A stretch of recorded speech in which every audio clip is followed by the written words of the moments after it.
Maggie, and today we're going to be unboxing the Voxelab Aquila. The printer came neatly packaged in a box lined with styrofoam used to create separate compartments for each component. Everything was well organized and labeled, which made finding everything I needed during the assembly process really simple.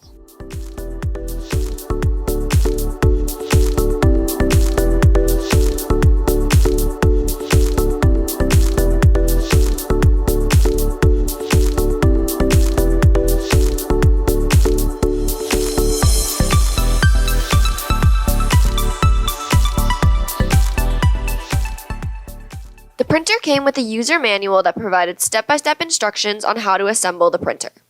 I found it relatively easy to follow with written descriptions and pictures. It also prefaced each step by mentioning all of the parts that would be used during that step. Since this may be a lot of people's first 3D printer, this, along with the well-labeled parts, is incredibly helpful and should make the assembly go as smoothly as possible. Overall, the assembly took me about an hour. The first step is installing the Z-axis limit switch kit and Z-axis profiles.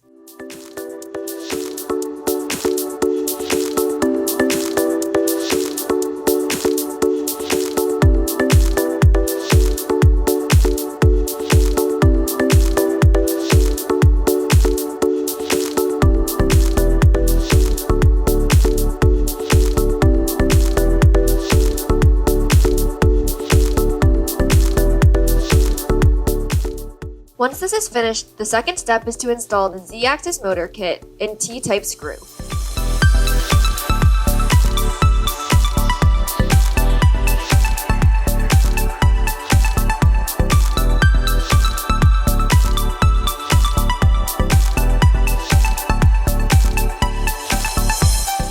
The third step is to install the pneumatic joint, XC axis kit, and synchronous belt.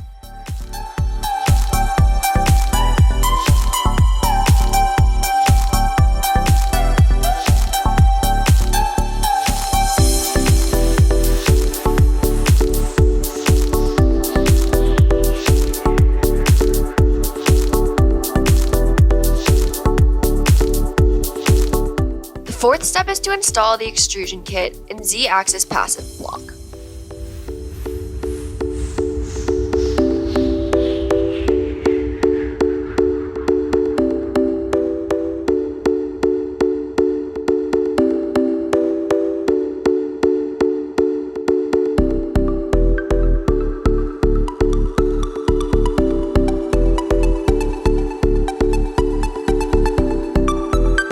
The fifth step is installing the X-axis tensioner.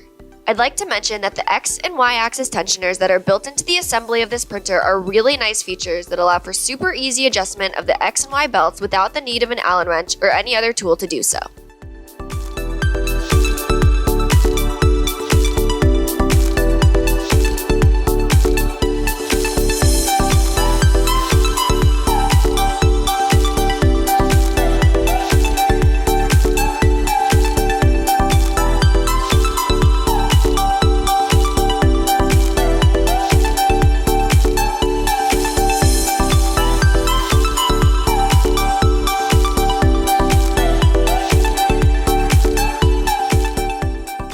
The sixth step is installing the Z-axis moving kit and adjusting the tightness of the X and Y-axis tensioners if necessary.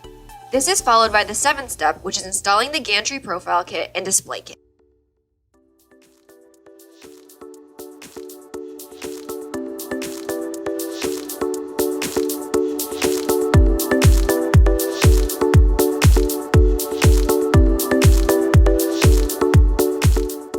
The eighth step is installing the spool holder and gantry covers. I accidentally forgot the gantry cover part.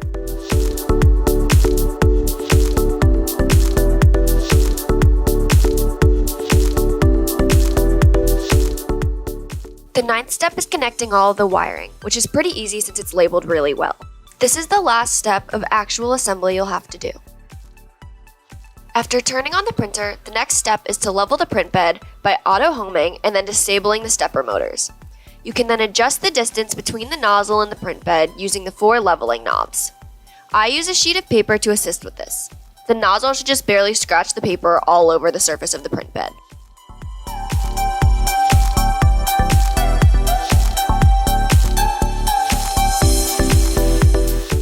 After this, I took a chance to play around a bit on the LCD screen and see all of the features the printer has to offer. I have to say, the colored screen is a nice touch and a huge step up from the standard LCD screen, such as on the Ender 3. Finally, it was time to insert the supplied SD card and test print one of the files that came preloaded.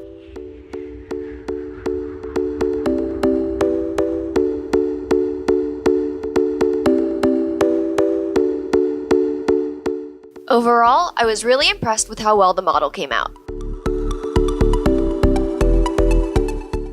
So far, I'm really impressed with the Voxelab Aquila. It came packaged really well, and the setup was quick and easy with the provided instruction manual.